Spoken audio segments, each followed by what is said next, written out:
que comme tu ressens les choses profondément, puis avec toute ton âme. Et puis ça, c'est quelque chose que moi, eh bien, je sais pas, j'ai comme un certain blocage à quelque part. Et ce que j'aimerais savoir, en fait, c'est comment tu fais pour t'ouvrir aussi facilement. Et puis, je sais pas vraiment comment placer les bons mots, mais comment tu fais pour vraiment ressentir les choses profondément dans ton être, puis tout simplement les vivre intensément, comme tu le fais. Puis tu as mentionné aussi que quand tu étais jeune, tu as comme un souvenir de ressenti où tu étais entier dans ce que tu ressentais, puis au fur et à mesure que tu grandis, que tu deviens un adulte, tu remarques quelque chose de particulier. J'aimerais ça que tu m'en fasses part. Oui, en effet, surtout quand j'étais jeune, eh bien, j'étais beaucoup plus, comme tu l'expliques, ressentir les choses, j'ai ressenti beaucoup plus intensément, comme par exemple, juste le fait de, quand je sortais dehors, bien, le paysage, il m'imprégnait beaucoup plus, j'étais beaucoup plus en admiration envers les choses. En fait, tout était plus grand, plus beau, plus merveilleux, et puis il ne m'en fallait pas grand-chose pour vraiment vivre la chose intensément. Et c'est ça qu'avec l'âge, on dirait qu'on perd cet enfant-là qui est en nous de vraiment apprécier les choses à leur réelle valeur. Et puis c'est ça que moi, je pressens que j'ai un peu perdu avec l'âge. Et puis toi, je suis content que tu l'as gardé. Tu as réussi à garder ça et j'aimerais vraiment que tu m'en dises plus. Pas toujours! Pas toujours! Tu le sais très bien! Papa, il est intense en tout, hein? Alors, oui! Donc, c'est ça, oui. Mais, tu sais, on va dire franchement, Emile, va dire, t'es pas si pire. Je te trouve très proche, très sensible. Mais, ce qui est particulier, justement, c'est que tu es sensible à cette transformation-là. Ouais. Tu es sensible au fait que tu ressens cette transformation du passage de l'enfance vers l'adulte et du processus aussi du développement du mental, du développement de l'intellect, qui prend toujours plus de place dans ton système vivant, dans ton être, dans le fond, parce que le corps, l'âme et l'esprit, c'est un système. Donc, on passe de l'enfance, bien entendu, où l'être qui habite le corps est relié à la nature, très proche de la nature. L'enfant, dans la période de l'enfance, l'être humain est relié à la nature. Donc, il doit faire l'expérience intégrale de la présence de cette intelligence dans la nature et il doit être lié à cette intelligence-là. Alors, et c'est ça qui fait le pont après ça avec l'esprit en grandissant. Quand l'être humain devient un adulte, s'il a vécu son enfance en connexion avec la nature, il va devenir un adulte accompli, plus équilibré, disons.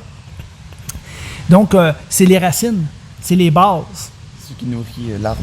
C'est ça qui nourrit l'arbre. Donc, c'est important de nourrir les racines avec de bons aliments pour pouvoir former un tronc solide et qui perdure dans le temps. Donc, c'est le terroir. Ouais. Puis ça, bien entendu, le passage à l'étape de l'adulte, mais aussi, il y a le corps physique, l'instrument que nous habitons, qui se transforme et que l'intellect prend de la place. On sait que le développement unilatéral de l'intellect qui s'est déroulé sur des millénaires, on a finalement surdimensionné ou surdéveloppé, où on a priorisé le développement de l'intellect au détriment de la connexion avec l'esprit.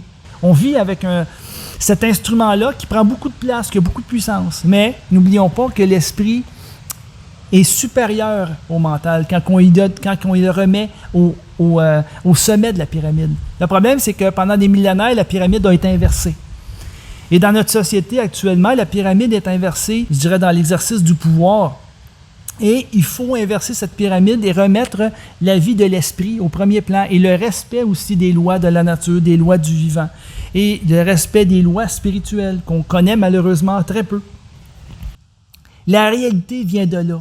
C'est-à-dire que quand tu développes ton intelligence, ton mental, ton intellect, de plus en plus, il y a une chape sombre qui vient recouvrir la connexion avec ton être, ton esprit.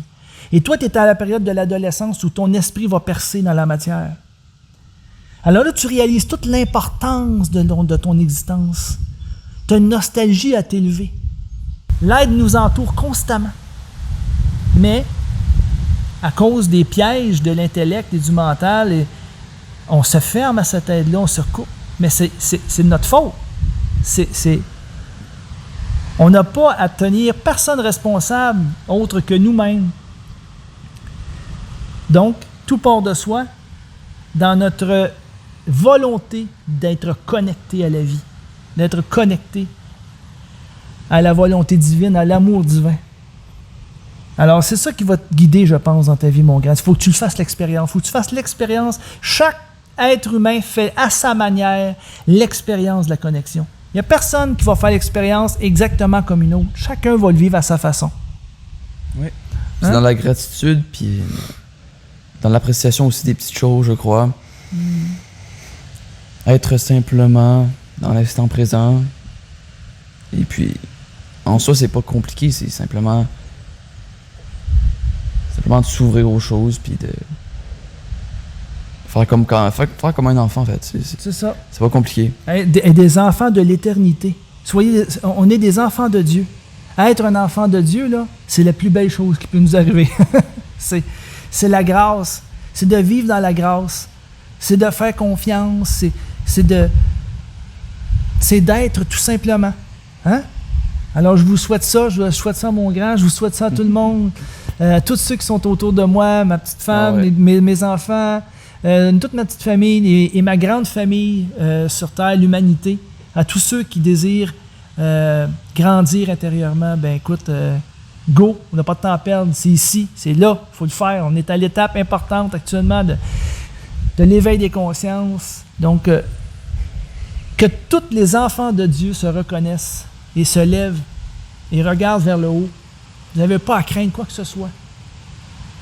Quand vous reconnaissez réellement qui vous êtes et que vous reconnaissez aussi la grandeur de la création, la grandeur de l'amour de Dieu et de sa justice aussi, de sa justice parfaite, de sa volonté.